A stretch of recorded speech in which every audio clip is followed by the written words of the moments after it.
Hey everyone, welcome to another free webinar where we get to inform you and inspire you, hopefully, about the ways that you can thrive through the perimenopause and menopause transition. And I'm Nicole Van Haddam, and I'm an executive wellbeing coach, and I specialize in midlife stress for all genders and, of course, the menopause transition. And with me is Rochelle Waite. Over to you, Rochelle.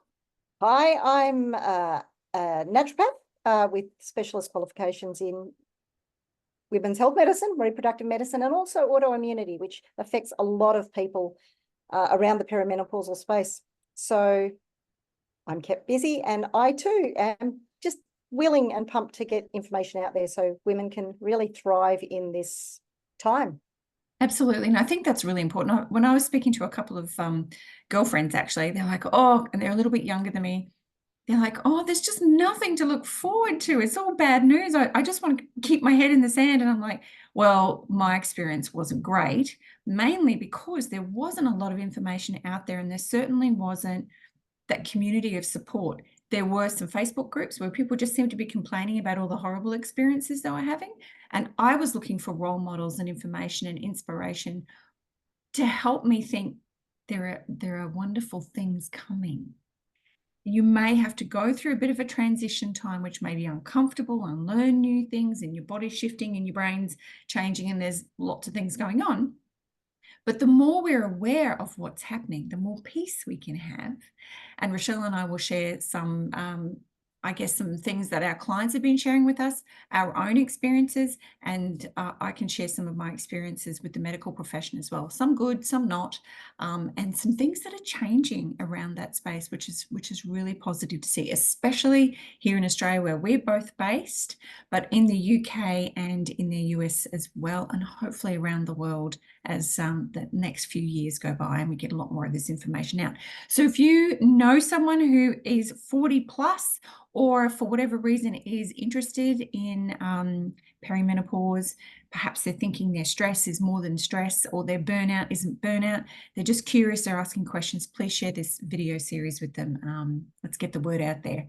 Let's everyone support everyone else to live really well through this transition and beyond. I'm going to share the little PowerPoint that we have so that we can stay on topic, because Rochelle and I can talk about so many things. So I'm just going to share my screen. Give me a moment. While you're doing that, I want to change the narrative around this. Life begins at menopause. Absolutely. Ooh, that's interesting. I'm going to challenge you on that a little bit. Woohoo. Uh-huh. All right. So can you see the screen? I can. Marvelous. Marvelous. Okay, so just to reinforce that we're here, today's topic is about hormone health essentials, the foods that matter during menopause. As we mentioned, I'm Nicole Van Haddam, and with me is Rochelle Waite, and we're going to get straight into it because we want to make sure this is jam-packed full of information for you. So hormones and menopause. I'm going to give over to Rochelle to talk about some of the key hormones affected during menopause. We do this pretty much every session because there's a lot going on in our brilliant, amazing bodies when it comes to hormones. So we will be sort of drip feeding bits and pieces through each of the webinars just to layer the information, because it can be a little overwhelming if we just gave it to you all in one go. So Rochelle, over to you. Okay, well, hormones themselves are just basically chemical messengers that affect other organs. And when we think about menopause particularly, or being female, we think the hormones are estrogen and progesterone mainly.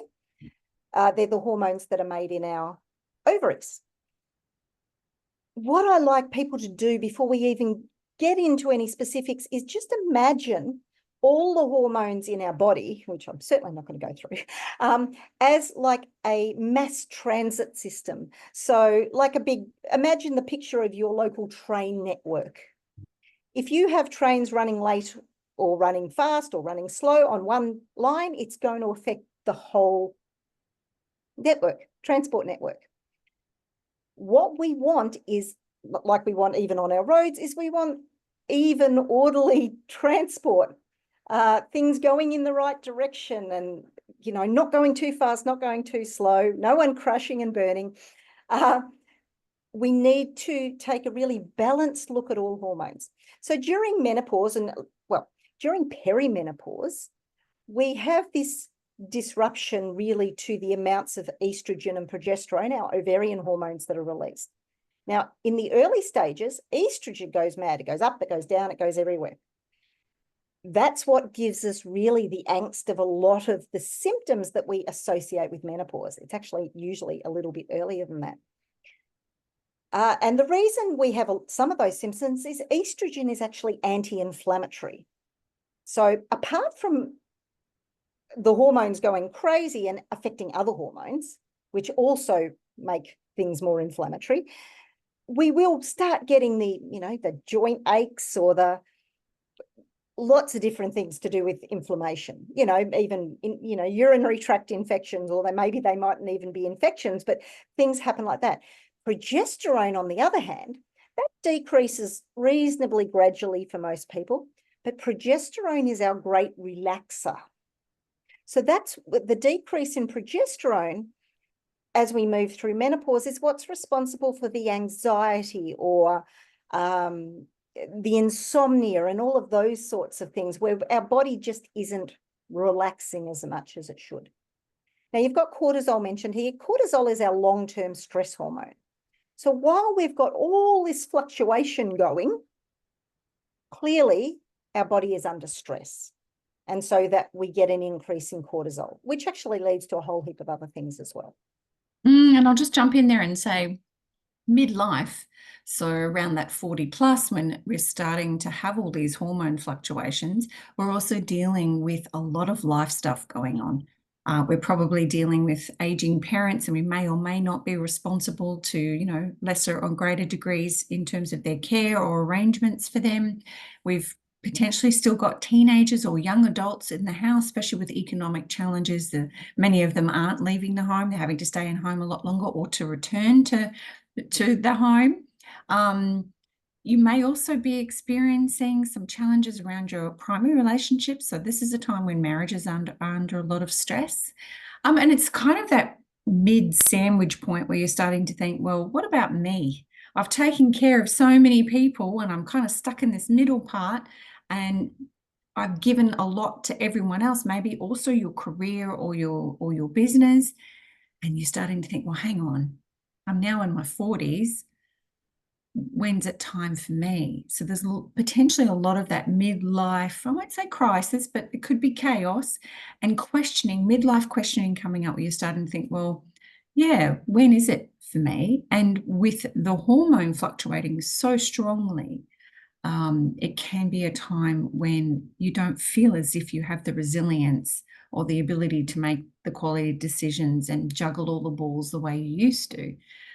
So it's something to consider. So we're talking about the estrogen, the progesterone, and the cortisol. So the estrogen is the anti-inflammatory, the progesterone is the relaxer, and your cortisol is your stress, which is going up anyway because we've just got life happening.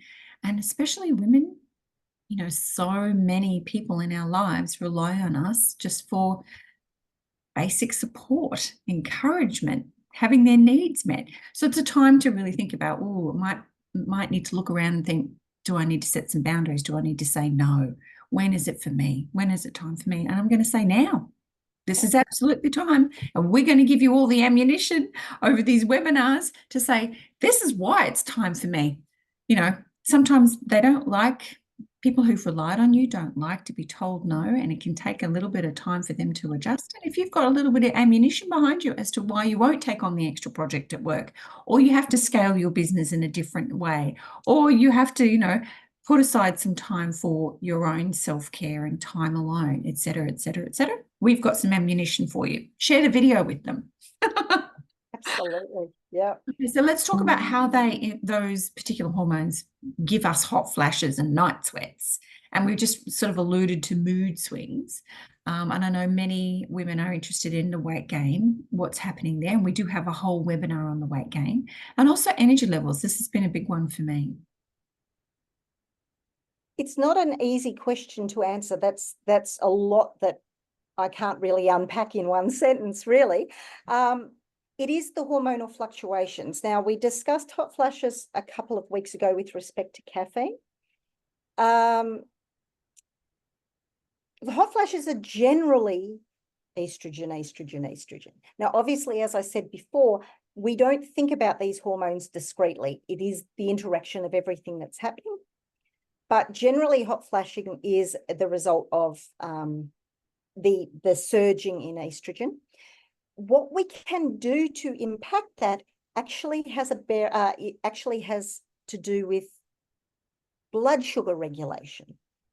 Because as I said, all these hormones feed into each other, and that is one tangible thing that we can do if we can stabilize our blood sugar fluctuations, so that we, for instance, don't have that 2 p.m. I need to get coffee and chocolate to get through the workday sort of thing happening.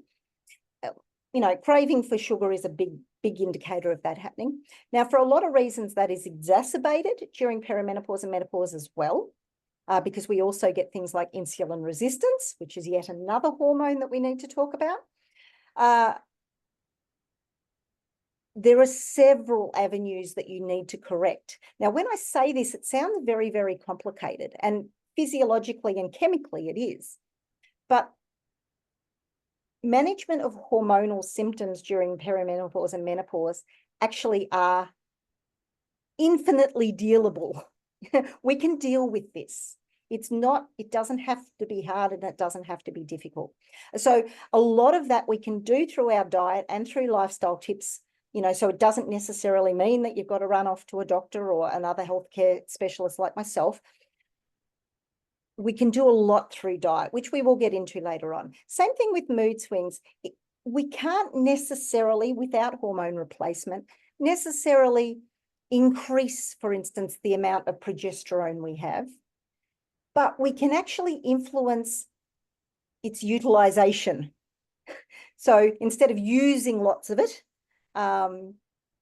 we can stabilize that. So there are actually things that we can do. And just for instance, cortisol we're talking about, our stress hormone, is actually made from progesterone. So that's one way. If we decrease our cortisol, we'll have more progesterone to actually manage our moods. So it's a double-edged sort of thing. But you know what?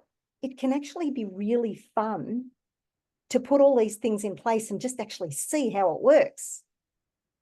I know I'm a nerd, but it is, because you can get big results very quickly. And it is an adventure, and you do need to stay curious, because there is a lot going on, and it isn't a simple fix, and everyone is uniquely different as well. Absolutely. And you need to laugh sometimes too, and Oh, just you go, do. oh, Oh my God, get yourself some girlfriends who can help you not to overthink this. Like the experiences that I was having, I was starting to withdraw. And then when I was reaching out, I was over needing support. And my girlfriends were like, well, we don't know what to do with you.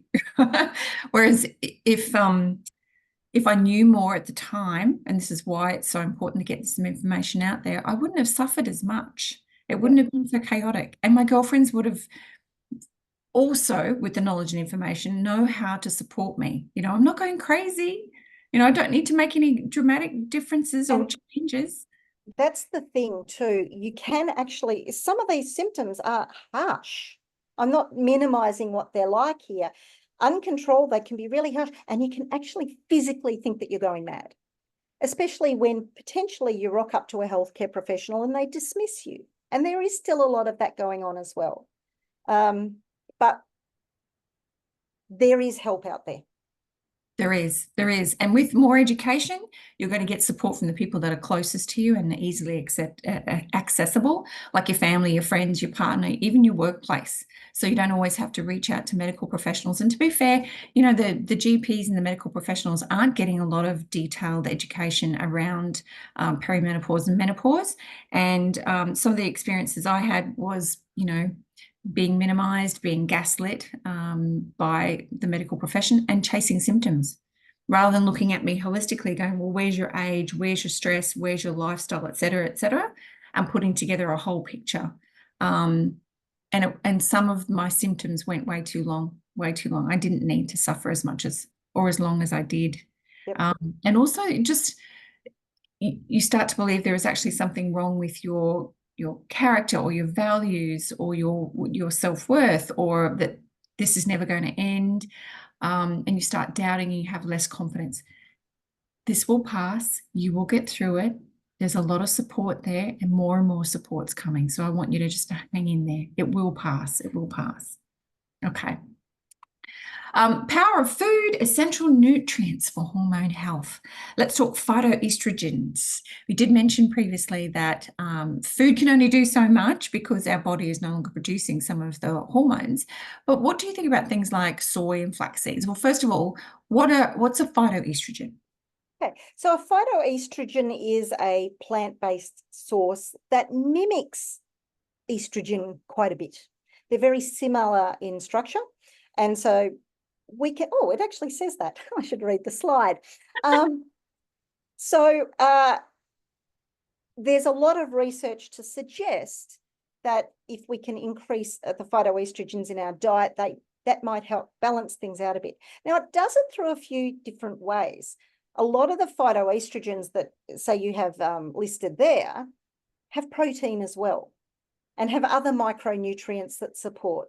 So food is always the best way to supplement your health. Always go through food first. We know that phytoestrogens act well under normal circumstances because if we look at cultural differences, for instance, the traditional Asian diets of, say, China, none of their women had a problem with menopausal symptoms. And for instance, it's a complex issue because, say, in Japan, same thing, they don't suffer as much, but culturally, they actually think of menopause as a time of wisdom as well. So they have that support for their older members of society, even though now we're talking about menopause that, from 40 and above, it's hardly old these days. We're not talking about old age here. We're talking about, Middle age. Well, not even that. I reckon we can go, we're only a third in really, but, so look, phytoestrogens are absolutely worth trying. If not only just because they also offer you protein. So phyto, for those who don't know, phyto means plant, and of course, estrogens is the hormone that we're talking about. So plant-based estrogens. Okay, so omega-3 fatty acids. This has been a big one for me. Omega-3s are the anti-inflammatory fats we have in every cell in our body.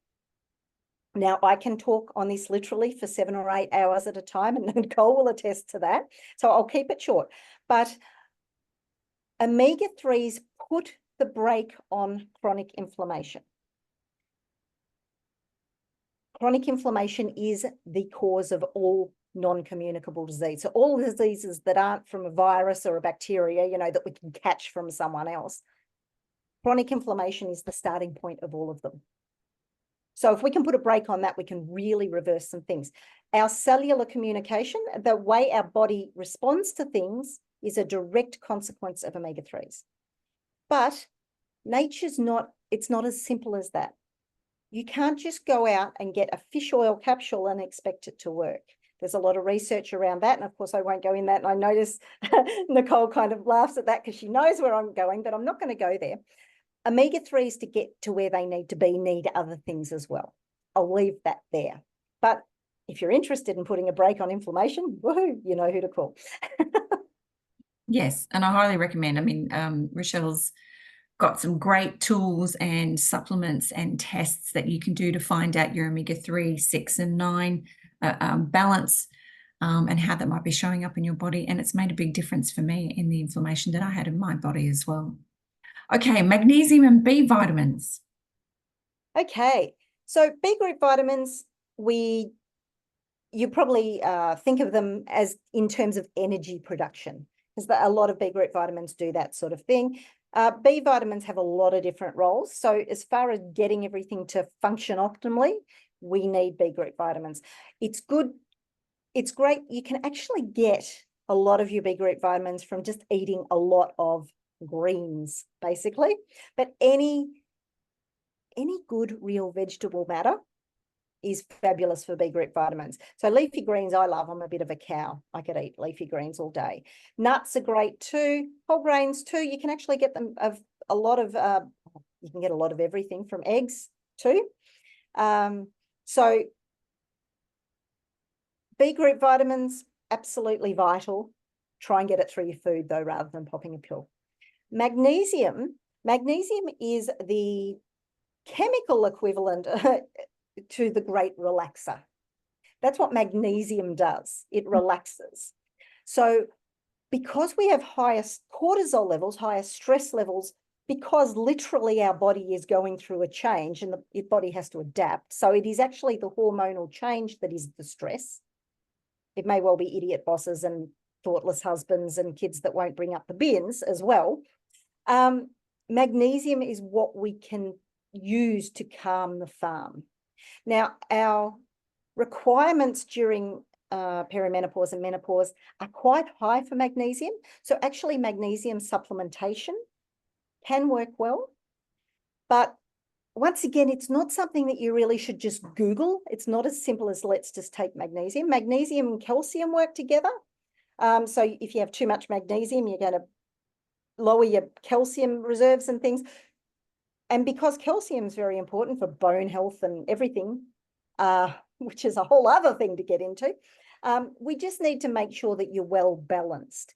The other thing is magnesium comes in lots of different forms as well. Some are better for brain stuff. You know, if you're stressed and you can't shut your brain down, some are better for that. Some are better for muscle aches and pains and recovery from, you know, sports, things like that. So different types of magnesium are better for different types of things as well. Magnesium overall will do what it does though. So it really, you know, you don't have to stress about it too much, but we can actually get quite specific if there are major issues that you need to tackle. Okay, great. Let's talk about fiber-rich foods. That's our next one. And I think particularly around the hormone detoxification, because we're trying to put all these great things in and we're trying to get our body to have more hormones or retain the hormones it has, but actually we need to get some of the estrogen out. So let's talk a little bit about how fiber-rich foods are important for the diet and what do we mean about hormone detoxification. Fiber is a great thing. Now we have the fiber that you probably think of, the insoluble fiber, which forms the bulk and pulls toxins from our body, which gives you great poo. Thank you. But even more important are the soluble fibers that all of these fruits and vegetables and grains and everything have, because that's what our gut bacteria eat to thrive. Now, that's even more important because a lot of our hormones are produced by our gut bacteria. And what we need to do, particularly the ones that act on our brain. So you know, that's where sleep comes in and being happy and feeling loved and not being angst and all of that sort of thing. But it also is the starting point for that transit system that I was talking about. Now, yes, we want detoxification from all the spikes and things that we get, and we'll go into that. But what we actually want to do first up is try and calm the farm. So instead of great tsunami waves of hormone fluctuation, which sets up more stress, which sets up more hormones, if we can calm the farm and breathe, which is where the magnesium comes in as well, we don't have as many hormones to have to detoxify as well. So we want to do that. Now, hormone detoxification happens in the liver. So we want to keep our liver nice and healthy too. The liver loves greens. If you can eat Brussels sprouts and broccoli and your leafy, I love cruciferous vegetables. But eating real food is really all you need. The body is amazing at sorting itself out if you eat real food. And you'd be surprised how many people don't eat real food. The hormone detoxification can come. Of course, there are things that we can do to also limit other toxins that we're getting into our system as well. But once again, that's probably outside the scope of this. But I will add in here, because it is nutrients or anti-nutrients. Things like alcohol are particularly harmful during menopause and perimenopause. So we Specifically need, why? Because of the liver detoxifying other hormones, that it will prioritize the toxic alcohol first. well, basically alcohol, absolutely, it will detoxify alcohol first. It just puts a further burden on, let's say, your liver, but actually everything, metabolically. It just puts a further burden that your body's already struggling to deal with.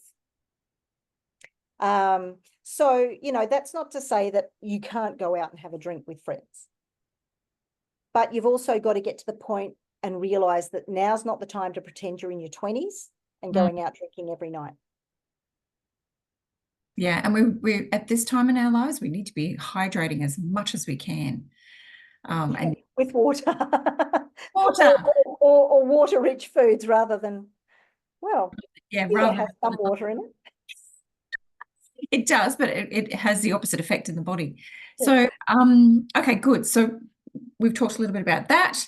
Let's talk about the foods to limit. We've already covered them briefly when it comes to a little bit of sugar and it comes to, artificial things. We want to make sure people are eating whole foods, real foods, not processed as much as possible, organic wherever you can.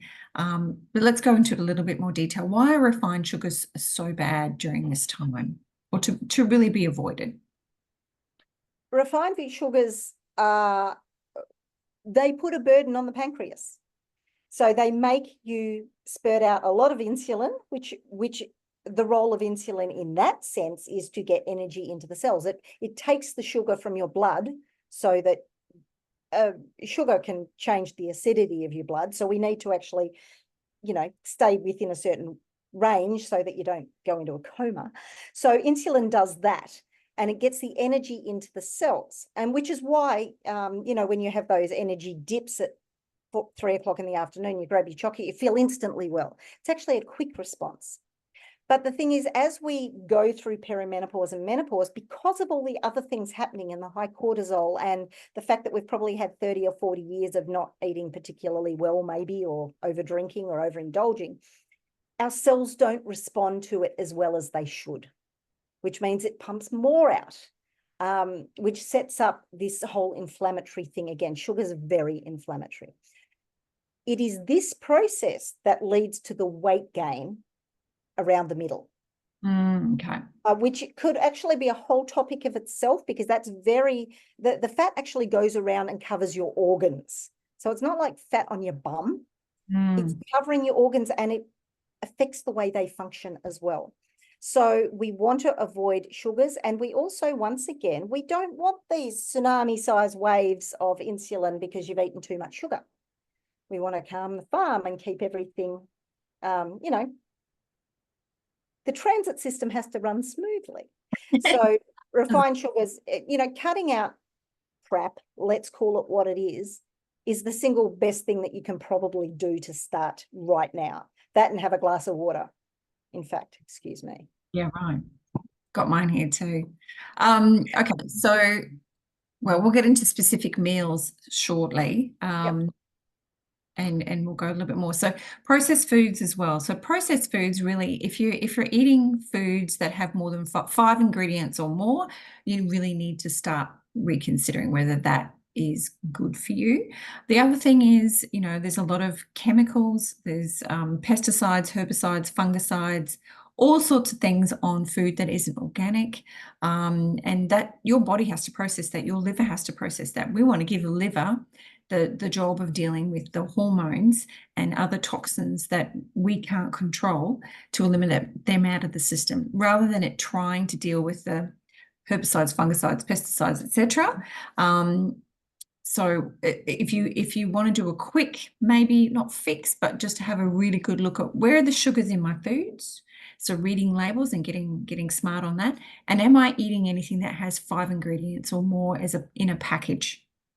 And just start there with just those little simple changes, because we can go a little bit deeper into this. In fact, in a couple of weeks' time, we have our webinar on weight gain in menopause, why it happens and what to do about it. So we'll go into it in a bit more detail there. But for today, I just want to focus on some quick shifts that you can make to support yourself through perimenopause and menopause and limit the amount of fat that might be deposited around your organs. Can I just quickly pop in there too? When we're Sure. talking about fat around your organs, that is all caused by the sugars. It's not caused by the fats. Yeah. Eating fat doesn't make you fat. Having said that, the probably single biggest issue with processed foods isn't necessarily the sugars. It's the inflammatory fats that they put in everything. So if you've got something that has vegetable oils or canola oil or sunflower oil or safflower oil, all of those things, they're very inflammatory.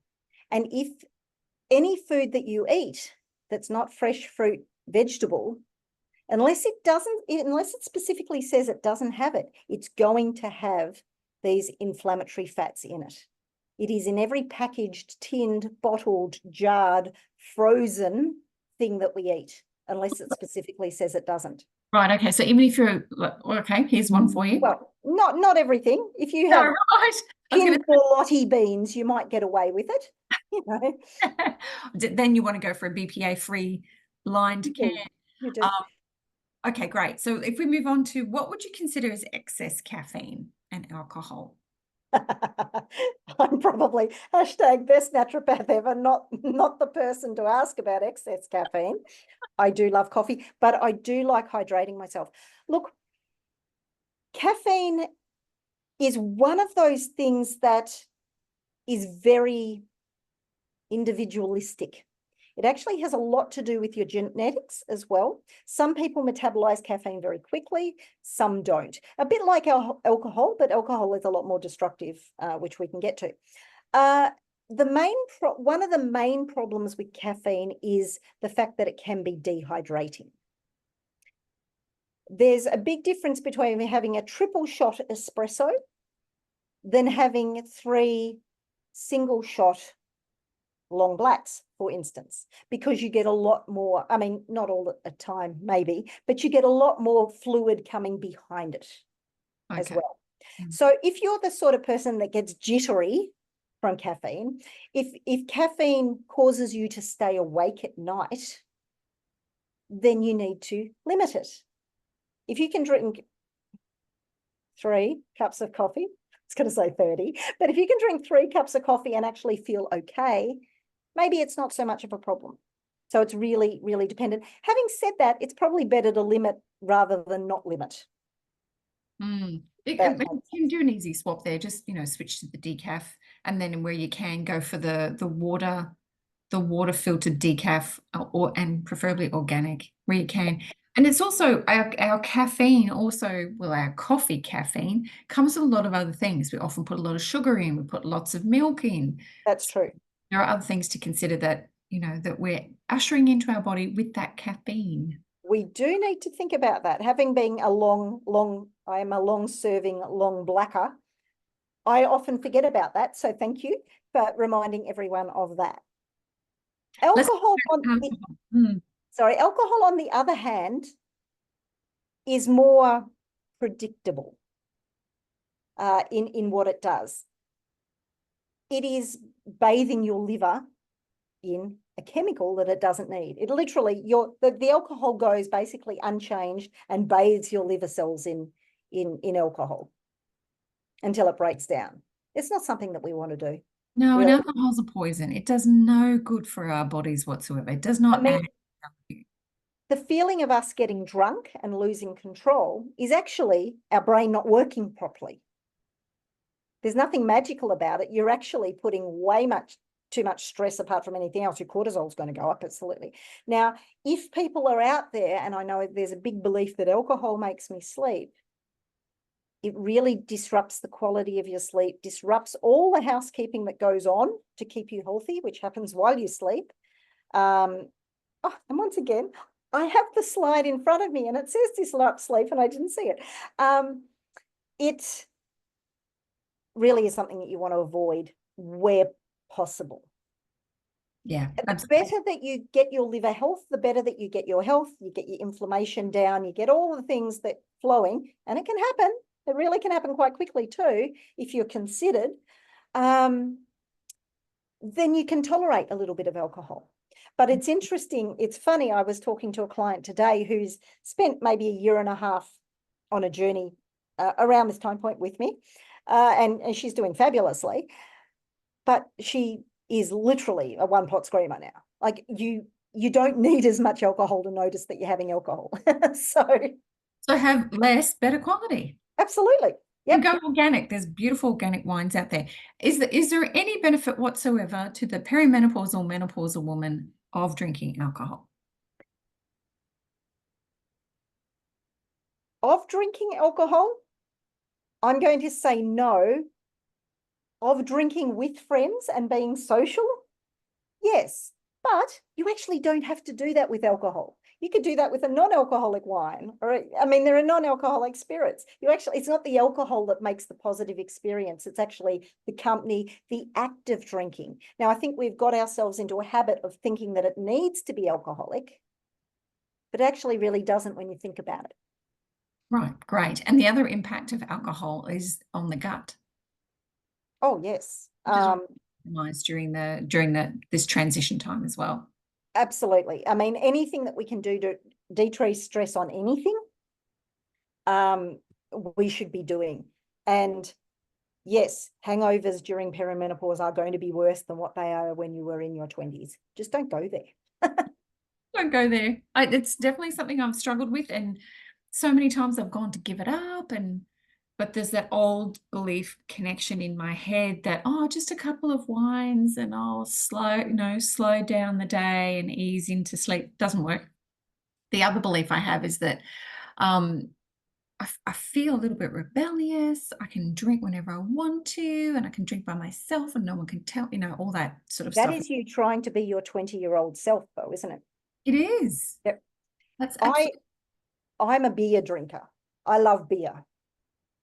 But actually, I don't notice any difference between non-alcoholic beers and alcoholic beers, except that maybe I can drink more of the non-alcoholic ones without feeling horrible. right. Um, Having said that, there's plenty of sugars and things in non-alcoholic beers too. Um, I'm waiting. You can either get low carb, high alcohol, or or low alcohol, high carb. I haven't found the balance yet. Um, but you can be considered. Now, that's not to say you can't have a drink with friends. Mm. Once again, if you get everything as healthy as you possibly can, your body's going to give you some forgiveness.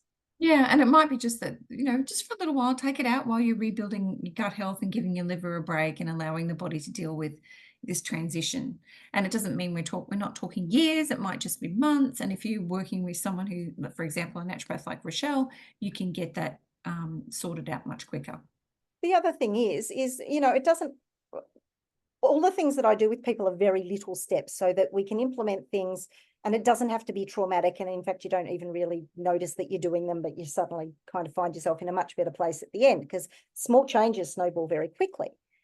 If you drink every day, and it's very common to see people that say, especially women, come home from work, they're cooking dinner for their kids, they open a bottle of wine, have a glass while they're cooking, then they finish the bottle of wine at dinner, then they go out on the weekends.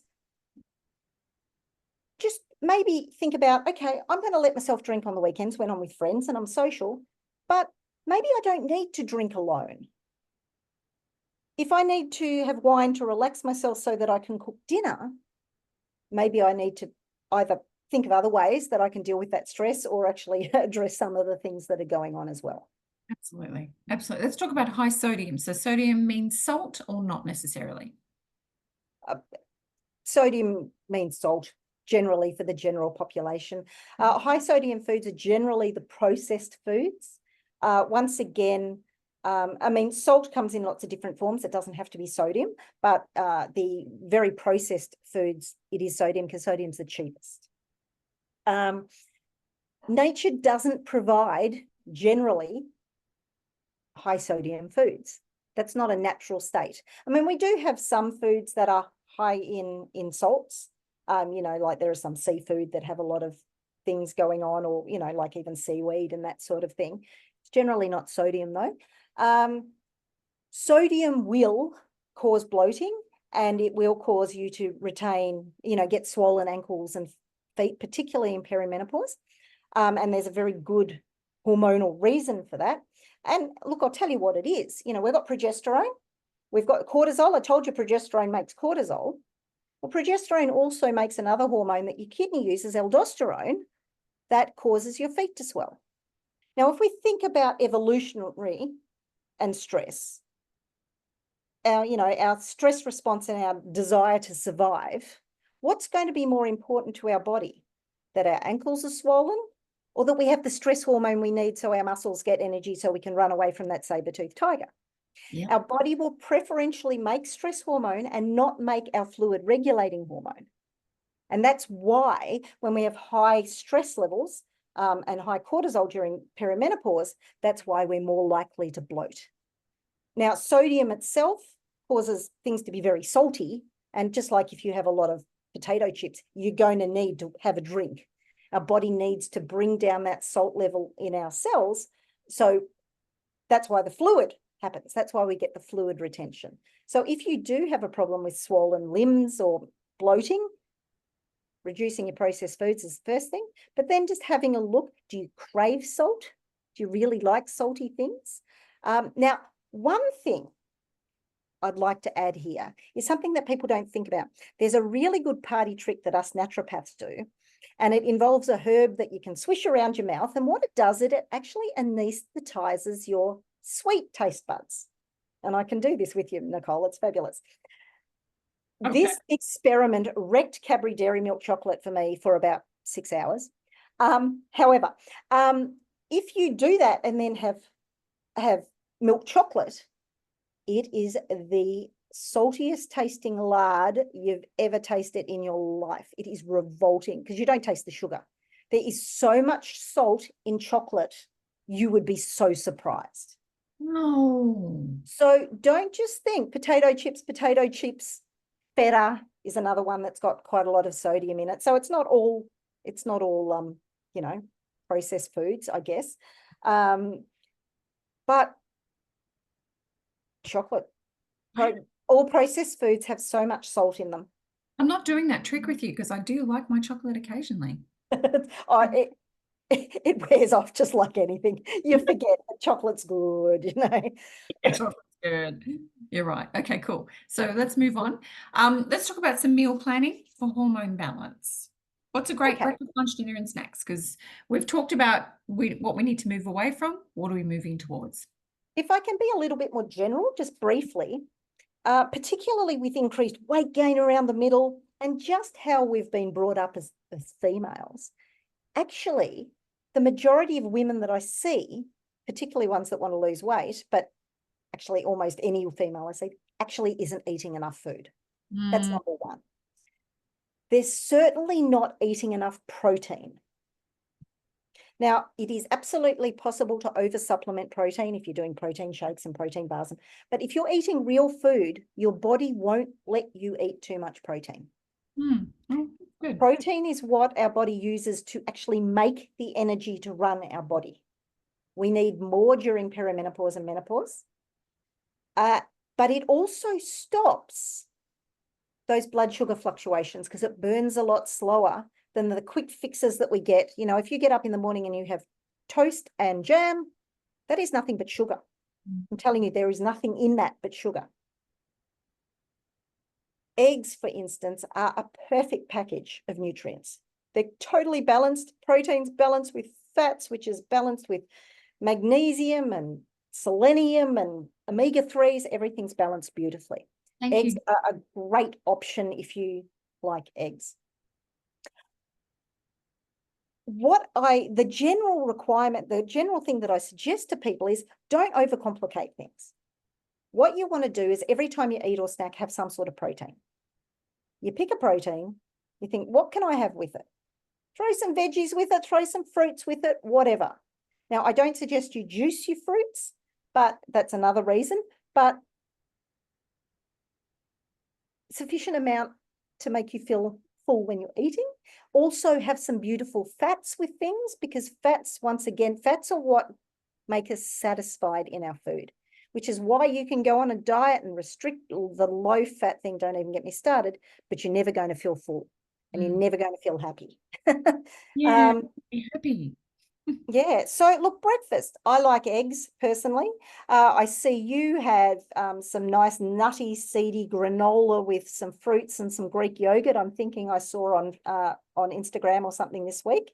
I do lots of the slow cooked oats in organic rice milk, and then I add cacao, raw cacao for the magnesium, and then I'll top it with some soaked nuts and different fresh fruits, not too much of those, and then I'll add a dollop or 2 dollops of organic coconut yogurt.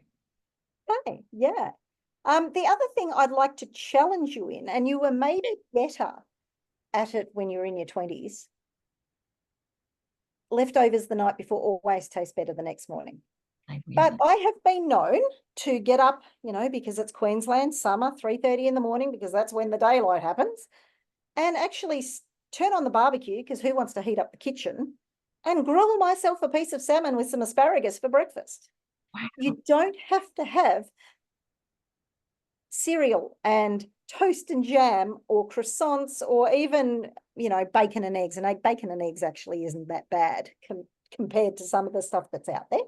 You can have whatever you like. If you want to slow braise a brisket overnight, do that. So don't limit yourself. Dream big. The other great breakfast is like a protein packed smoothie. You can get a lot of really good ingredients in one glassful, and you can tick off a lot of boxes on your nutritional needs quickly, easily. The only thing I'll ask is that people slow down when they're drinking the smoothie and actually treat it like a breakfast. Slow down, sit, be present with it, swish it in your mouth, let all the saliva mix with it, all that lovely digestive enzymes, the amylase, break it down and then swallow it. Otherwise, you're just chugging it down and your body hasn't had time to get ready for all this nutrients, and then you're rushing off to the next thing and your digestion's being compromised. So smoothies are brilliant because you can do all those wonderful varieties and you can use it on the go, but honor the body and give it a chance to digest it properly. It's not, I'll have a green smoothie, therefore I can do 10 million things at the same time. No, the green smoothie is really there to do part of the chewing for you and also to make it possible for you to get a whole bunch of yummy nutrients in an easy to consume form. But slow down, slow down. It is about the slowing down and taking a breath in between gulps. Yeah. And invite the food into your body. Sometimes we just, and the gratitude, like the fact that we're able to have a discussion around the types of different foods that we could possibly have for breakfast, that's a real blessing. There are so many people in this world who don't have enough to eat at all, or the only thing they get is a very limited local supply of food. For most of the people watching this webinar, you can order online, you can go to the grocery store, and there's all these options. So, taking some time to be really grateful for the fact that you have the option to consciously choose foods to support your hormone health is a blessing, and that you have all this variety. And if you're doing food diaries as well, it's a great way to see whether the same breakfast every day and where your energies are in the afternoon. Are there dips and drops? Are you hungry? Are you snacky? What's going on? To be able to work out whether that breakfast is giving you some sustainable energy as the day goes by, and also to notice what it's doing to your bowel health as well, to your elimination. Let's talk about lunch and dinner. We can always have leftovers for lunch the next day, but what should we really be eating in those two meals? Once again, it is about grabbing some protein and grabbing your salad, your veggies, or your fruits. Nuts and seeds are beautiful because they're great fillers as well. If you eat enough protein throughout the day, and protein comes naturally in nature with fats, good fats. So you don't have to think about balancing because it's all balanced for you. If you're eating enough at those main meals, you probably don't need to snack, to be honest. You don't have to rely. If you find yourself needing a snack, it is actually your body telling you that maybe something's not quite balanced as well. What I would say with dinner in particular is try not to eat too late. You don't want to go to bed with a full stomach How late because too late? How many hours before you sleep? 2 or 3 minimum. Mm-hmm. Now, if you go to bed with dessert and a glass of wine, like a bowl of ice cream and a glass of wine, you're not going to sleep properly at all. No. So my thing with alcohol would be, if you want to have a drink socially, try doing it at lunch rather than dinner. Now, dinner, once again, if you're someone that's very invested in carbs for dinner or for food, being pasta, potato, breads, and rice, once again, they're better at lunch because they just, I mean, they burn very quickly, but they will set up those blood sugar fluctuations. Now, that's not to say don't have them any at all, but just maybe think about your proportions. Rather, you know, you might have a big bowl of rice with a little bit of meat on top or veggies. Try doing it the other way round Yeah, that's a really good if you're quick, heading towards quick. bed. Yep. Yep. Yep. And the snacks, I do a fair bit of nuts. Like I still have a slim figure. I'm just in menopause. I'm 54 at the time of this recording, and I eat a lot of nuts. And other people will be like, "Oh, how can you eat so many nuts?" And for me, they're satisfying. They're easy. There's a whole variety of them. I have some of them soaked in the fridge, which makes them easier to chew, and they're easier to take the skin off almonds, for example. I use a lot of them in snacks. I'll make little, energy balls, and I'll make like raw cheesecake bites and things like that, which has a lot of nuts in it and coconut oil and all the other really good things that I add to it.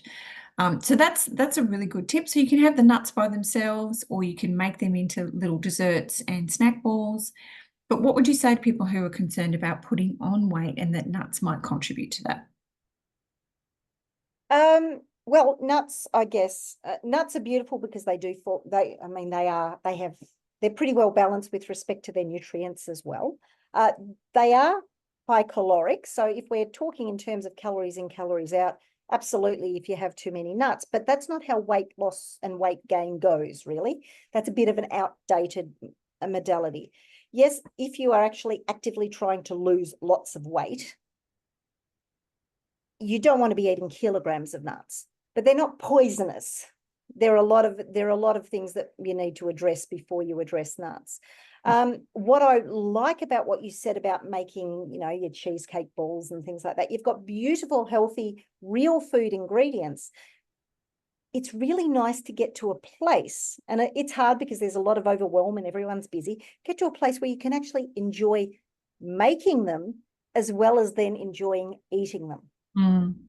So that's yet another reason. It's a bit like drinking with a friend, really. The joy of actually making your food can really contribute to your hormonal health because you're producing all those good, healthy chemicals as well.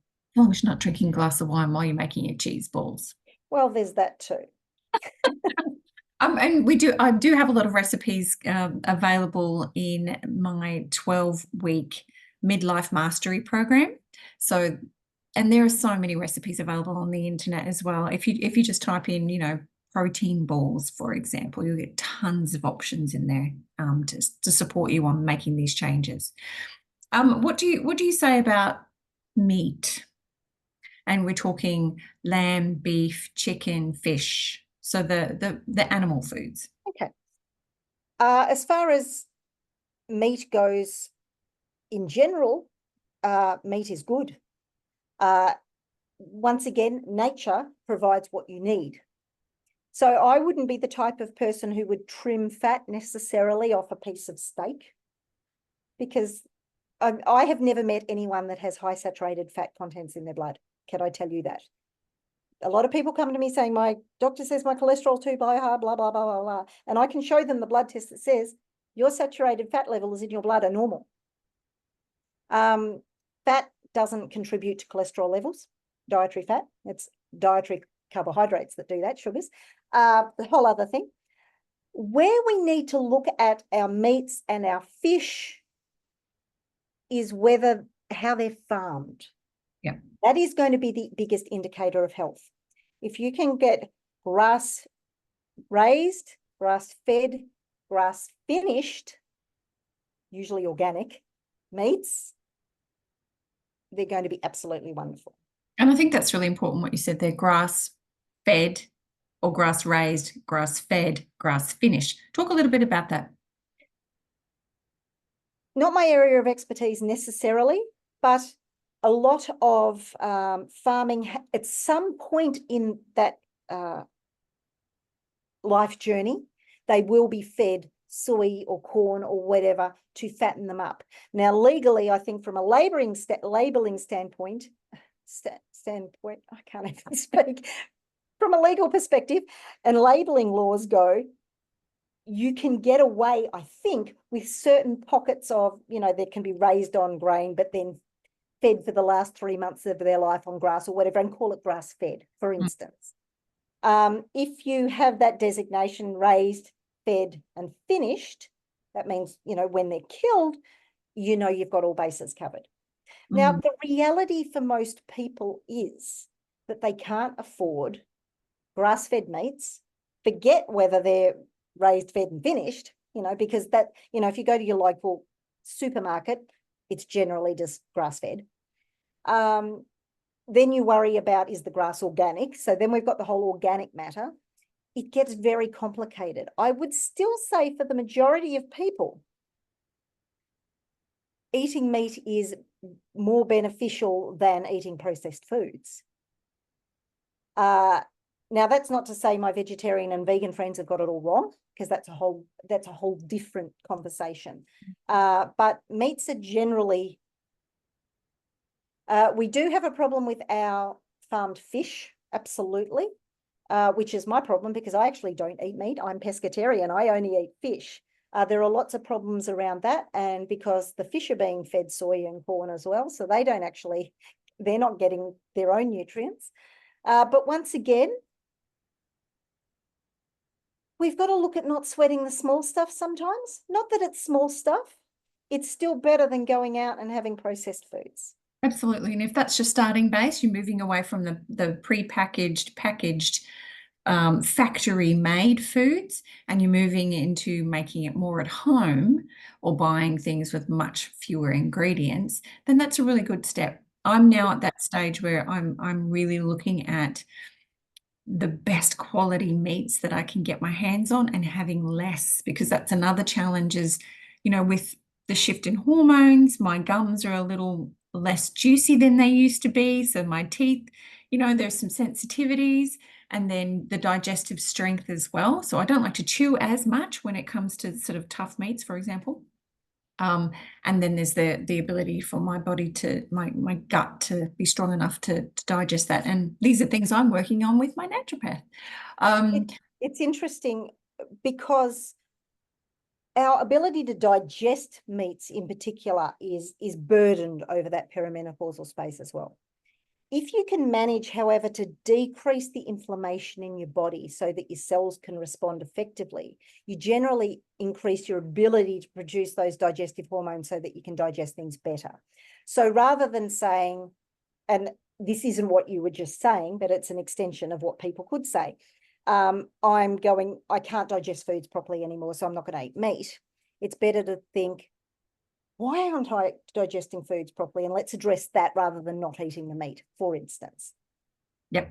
Good one. And also, sorry, when you actually get good proteins into you and fats and you stabilize your blood sugar, you actually end up eating less.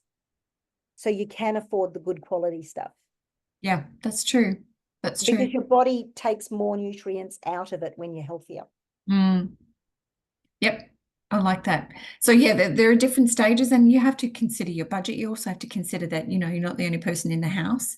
And so you're going to have to consider the other dietary needs and wants and likes of the other people in the house that you might be sharing your meals with or buying for.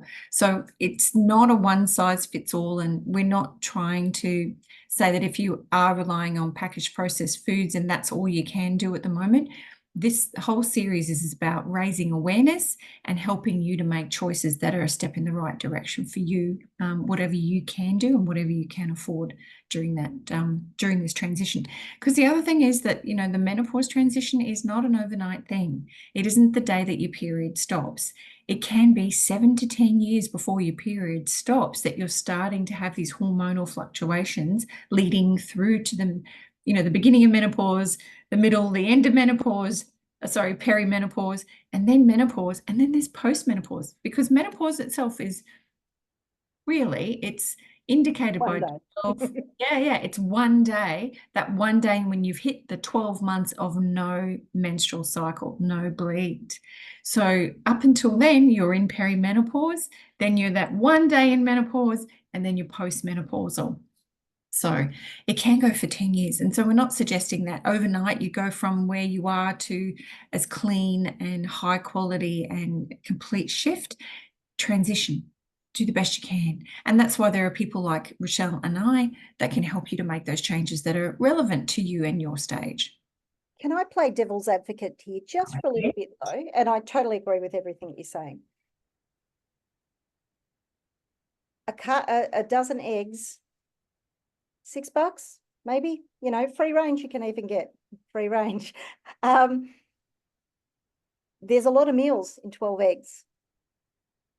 So often I can't afford real food. Yes, absolutely. Food sucks. The price of food sucks. You can get bags of beans that you boil for 80 cents. There are cheap real food options if you are willing to give it a go. And they don't have to be horrible. There's actually a lot of greatness that you can get out of real foods. It's very easy to just say, oh, I don't have a lot of money. And I totally understand that. And we are so surrounded by processed foods that it's very easy. That packet of shapes is only $2. That's half price. I'm going to get that. You might be doing yourself a disservice as well, though. So I'm just adding that extra flavor in. I totally understand. Everyone is at a totally different place in their journey. But it is possible to eat probably for the same price of real food as it is for processed food if you are willing to. Yeah, it's doing it with intention. Like it's the intention. Yeah. And look, and if you come to that conclusion, you're right. There's plenty of support out there. We can help you work out how to do that cheap. Yeah, absolutely. One of the things is also to do an audit. Where are you spending your money? Is Netflix that important versus upgrading the quality of your food, which is impacting your overall health and well-being, your mental clarity, your relationships, your sense of joy, your ability to work? I think it's what, $9 or a little bit more for Netflix per month. Well, where else could you use that? Maybe you're getting takeout coffees more often than not. Could you get your nails done less? You just got to think, well, where am I spending that money? And I'm not suggesting that any of those things are where your money's really going. Everyone's different, but really take a good life audit. Where is your money going? And is it going on things that are making you stronger and healthier and wiser and happier? Or is it perpetuating a cycle and maybe slowly eroding those things over time? It's a tough one. It's a conversation for another time. So meal tips. So I have a pretty busy life like most of us, and I batch cook. So I will make a big pot of lentil stew and then put it in little packets and put it in the freezer. I will buy bulk things and break it down into individual meals. I do a smoothie in the day. I might actually make my cooked oats. I'll make enough for 2 breakfasts. So the next day I pop it in the microwave to heat it up. So I don't have to cook and clean every single morning. So just looking at how I can make multiple meals, either freezing them in or multiple portions in the fridge. And I've actually structured my fridge. The top shelf is protein. The next shelf down is all the breakfasts. The next one down is all the lunch dinners. And then I'm done. Awesome. Yeah. And then in the freezer, I've got everything written I flat pack stews and soups and pre-made meals.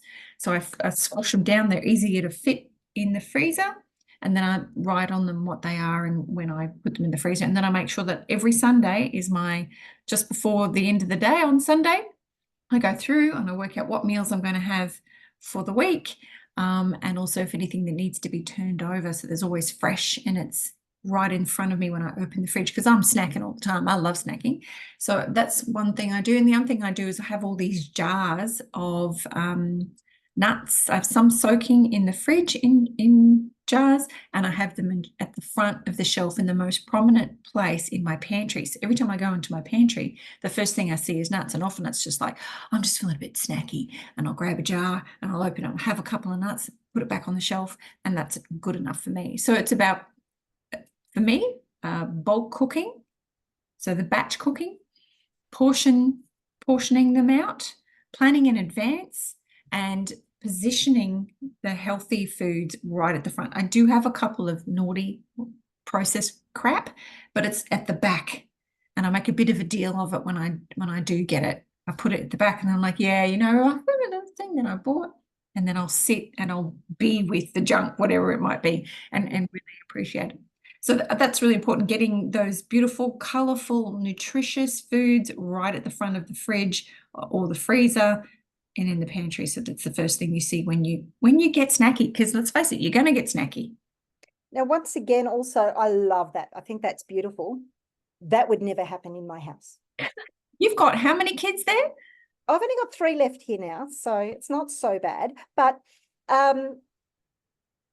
it's easy to hear that if you are someone that relies on packet food at the minute and be totally overwhelmed with the concept. Once again, this is a journey. And I think what you do is absolutely awesome, and people thrive on that sort of food.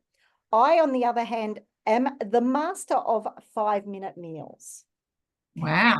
So I basically don't have anything to eat that takes me more than 5 minutes to prepare.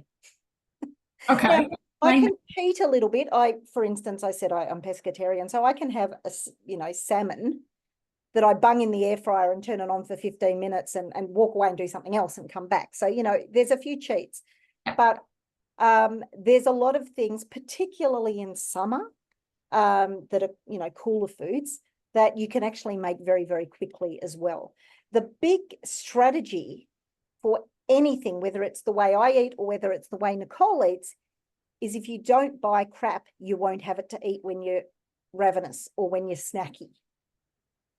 And one of the best tips I can give people, if it floats your boat a bit, one of the best things for snacking that takes the edge off really quickly are those pickles in a jar, those European pickles. You got me onto that, and you're right. I will stand in the fridge and just have one of those. Yeah, Yeah. because they're really very high in electrolytes too. So they balance your minerals in your blood so that your water balance is right as well. So a lot of the time when we're snacky, we may actually be thirsty, and that helps with that as well. So always go for water when you can. But the vinegariness or something takes away those sugar cravings or hunger cravings significantly. Now, if you want to go a little further, have some cheese with it as well. Ooh, I'm a cheese person. Chocolate, anything, pretty much. Chocolate and pickles. Oh, one might need to do a pregnancy test. Oh yeah, good point. So there's a few strategies there for people around meal preps and preparation for busy lifestyles. An air fryer is awesome. And I'm a person living by myself. I have a flatmate, but I don't have kids and I don't have a partner. So for me to be able to be that strategic in my pantry, you should see it. It's beautiful. I send pictures to my girlfriends and they're like, "Oh, I want your pantry." I'm like, it's taken me many years to get to that point.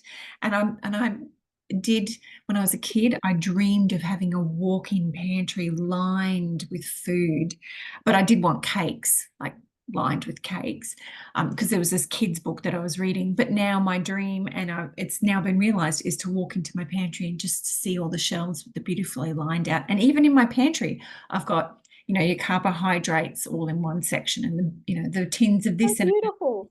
breakfast ingredients and smoothie bar. Oh, it's I very have simple. to say, I too have a Pinterest board that's all about pantries as well. That's been going for at least 10 years. There you go. Well, you can walk into mine, you'd be like, oh, this is pretty good. I even have like positive affirmations and things about how long it takes for your taste buds to turn over and how long it takes for your blood to replace.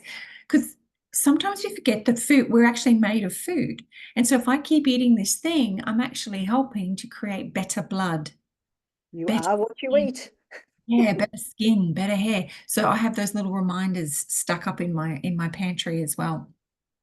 And Awesome.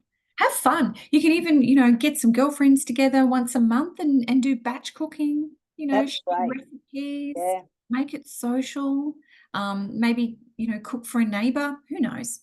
I have Just, to say, with clients that I've worked with, even really quickly, within the first month, they often come back and say that they had no idea there was so much joy in real food. And that happens really quickly. yeah, So take the leap of faith and just try absolutely. it. Like I'm a carnivore, omnivore, and my flatmate is a vegan, and she'll make something, and I'll be like, "What's in that?" Oh, And then I'm getting ideas off her, and then we seem to be syncing.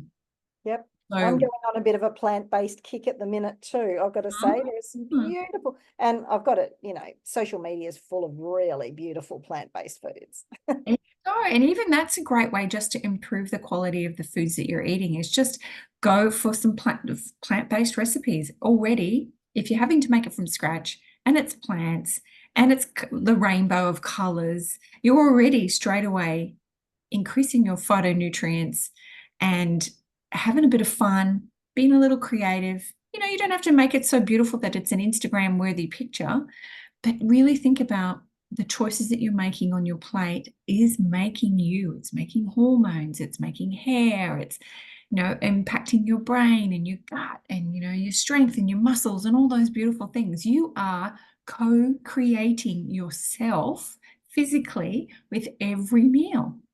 So Yeah, make it fun and interesting and be curious and make it a expression of love. Have fall some in love with food. falling in love with food. Yeah. Okay, common concerns. We need to wrap up pretty quick, but what are some of the supplements and when and why consider them? We've already touched on, for example, omega-3 and magnesium. Any others?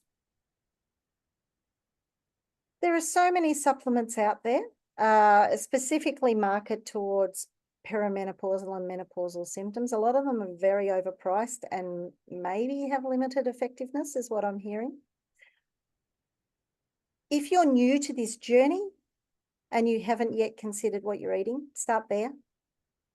If you need specific help, reach out. It doesn't always cost money to reach out. Use of supplements is actually really nuanced, and you can actually do yourself quite a lot of damage if you don't get it right. So I actually don't feel that comfortable saying, try this or try that. I mean, magnesium's a good one. B group vitamins are pretty safe, but Yeah, yeah, yeah, rely on real food yeah. and water. Please Yeah, hydrate and yourself. we were talking about the hydration and the caffeine and the hot flashes in a previous webinar. And you were saying that you drink 4 liters of water a day. And I'm sort of like, oh, I have to get to my 3 liters. I do eat a fair bit of water, but Yep. I need to drink a lot more as well. And I noticed how much of my body just goes, oh, thank you. Yeah. um, Yeah. so let's talk about bioindividuality. So each one of us is a unique combination of needs. We've all got different genetic expression, we've got different lifestyles, we've got different environments, we've got different sleeping habits, we've got access to different types of food, we've got different gut strength, we've got different budgets. So you really need to think about what's right for you and what's going to work in your circumstances. And you really, really need to get to know your body. I was a health coach when I got into perimenopause, but I didn't know anything about perimenopause. The good thing was I was already quite in tune with my body and I kept going to find solutions. Why is my body doing this? This isn't normal for me. This is unusual in my body. This is unusual in my head. So you really need to get to know yourself really well so that you can help to navigate the medical system or the healthcare service providers, um, and who you should be getting information from. If you don't know your body well enough, you don't know necessarily how to guide them to find the solution to the problem that you're experiencing. And trust your intuition. My intuition kept saying to these professionals, there is something wrong and we need to find it. I don't want you to switch off my warning, i.e., take my pain away. I want to find out why the pain is showing up. What is it trying to get my attention? And why is my body looking, feeling, acting, responding in certain ways? So getting to know yourself, tracking it. You can have a little diary, a food diary. You can have a book or, you know, an online even an Excel spreadsheet, a Word document where you just say, how am I doing this month? Maybe every full moon or, you know, first of the month, you're in there going, let's just do an overall check. How am I doing? What's changed? What feels different and how? And really just you need to educate yourself about yourself so that you can advocate for yourself within the systems that are designed to support you. And you'll get much better outcomes. Last one, we're going to talk about cravings. Water, water, water, water, water. Have some nuts as snacks. What Protein, else? protein, protein, protein, Protein, protein. The protein. majority of cravings during perimenopause are related to fluctuations in blood sugar. So if you can really, you know, try and reverse that insulin resistance. Insulin resistance is what leads to type 2 diabetes. It is a spectrum, however. So if you go to, say, a GP and have a blood test, and they say you're not insulin resistant, it's not a light switch. It's not on and off. It's a go here to here sort of thing. So, you know, whether you have the medical diagnosis or not doesn't matter. If you're getting cravings, it's your body telling you that you are not doing something's not optimally functional. You can absolutely reverse insulin resistance in 3 months if you need to. You can absolutely reverse type 2 diabetes so that you know in that time point, I'd say 3 to 6 months, depending on how bad you are. It is totally possible. So don't be told otherwise. That's very clear in the research. Cravings, what other cravings do we have? I mean, there are cravings for things like ice that happen during perimenopause, and that's generally linked to iron deficiency. If you have strange cravings like you want to eat dirt or things like that, that's a medical thing, but it is often related to nutrient deficiencies too, iron being one of them. So you can actually have some really bizarre cravings. Similar to with pregnancy cravings. Absolutely, because you're having those hormonal fluctuations. Same Pickles thing. and chocolate. Pickles and chocolate. Chocolate. For me, in my second pregnancy, it was asparagus. Go figure. Okay. Yeah. So once again, your cravings are your body trying to tell you something. So take notice of them. Now, when you are trying to listen to your body and see what's happening, take note. It doesn't necessarily mean to say everything's hunky-dory. It could be your body telling you something that's not, but it could be your body telling you something that you're doing right as well. So give yourself some grace. Yeah, and like a food diary, I'll go back to the food diaries, even like simply checking in with, if you have this kind of breakfast, are you craving something a few hours later? For example, if I have sourdough and a couple of eggs and that's all I'm having for breakfast, as opposed to the slow cooked oats that I explained before, 2 or 3 hours after that bread and eggs, I'm snacky. I don't feel as satisfied, and my mind starts to go towards what else can I eat instead of focusing on things I want to be doing with my life, my job, my business, you know. And that shows you about the individuality, because if I eat the oats with all of your stuff, I'm like that. Whereas if I eat the eggs and the sourdough, I'm fine. So it is really, it's not about the foods, it's about our bodies and how we respond to them. Yes. And both of us are healthy. Like we consider our diets, we've probably got low levels of inflammation and insulin resistance is way down and all of those. Well, you know, it's a work in progress, of course. And yet we have very different responses to things. I can drink coffee all day without a problem. I can't. And you can't. No. So, you know, it's really interesting to listen to your body. And then if you're a real nerd like me, you back it up and do a DNA test and actually find out why these things happen. Ooh, okay, we'll talk about that next time. All right.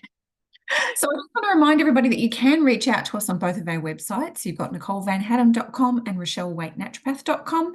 We're going to share with you really quickly some offerings that we have. For myself, I have the Mastering Midlife 12-week program. It's an online course, and you can also do private coaching with me. And I also go into workplaces and educate workplaces on perimenopause and menopause and how to support that in the workplace and how to support each other in the workplace. And Rochelle has, what have you got, Rochelle? I have the Thrive Her platform, which is a site for women to basically move through their medical and menopausal sort of issues into healing and surviving, and then dreaming big outside all means of whatever, and actually getting to your ideal life. But to get there, I'd love you to just have a listen to the Thrive Her podcast. That's Thrive Her, one word.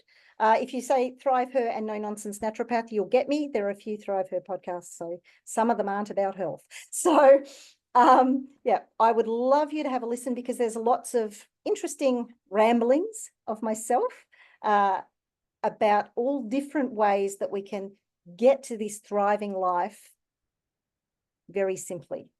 Small Absolutely. changes, small little steps, big results. Yeah, and that's what we want. We want you to feel as if there is plenty of hope on the other side or even through this process, and that on the other side, as you're in menopause, is to truly be able to thrive and love your life as much as possible. So wherever you're watching this video, please put some comments. Let us know what you're enjoying, if you've got any questions, and we'll be getting in contact with you soon. And please share this with a woman who's over the age of 40 and above, or anyone who needs to know more about how to support women going through the transition. The more we know, the more we share, the more we talk about this, the more support and the less women that will be suffering. So thank you so much. And that's it for now. Just quickly letting you know the next session is Stress Busters, fast acting tools for menopause anxiety. It's been a big one for me. Weight gain in menopause is after that, what happens and what to do about it. And then after that, the final one we have in the series of 6 is brain fog fixes, staying sharp through menopause and beyond. So we look forward to seeing you again then. Thanks, everybody. Bye for now. Bye-bye.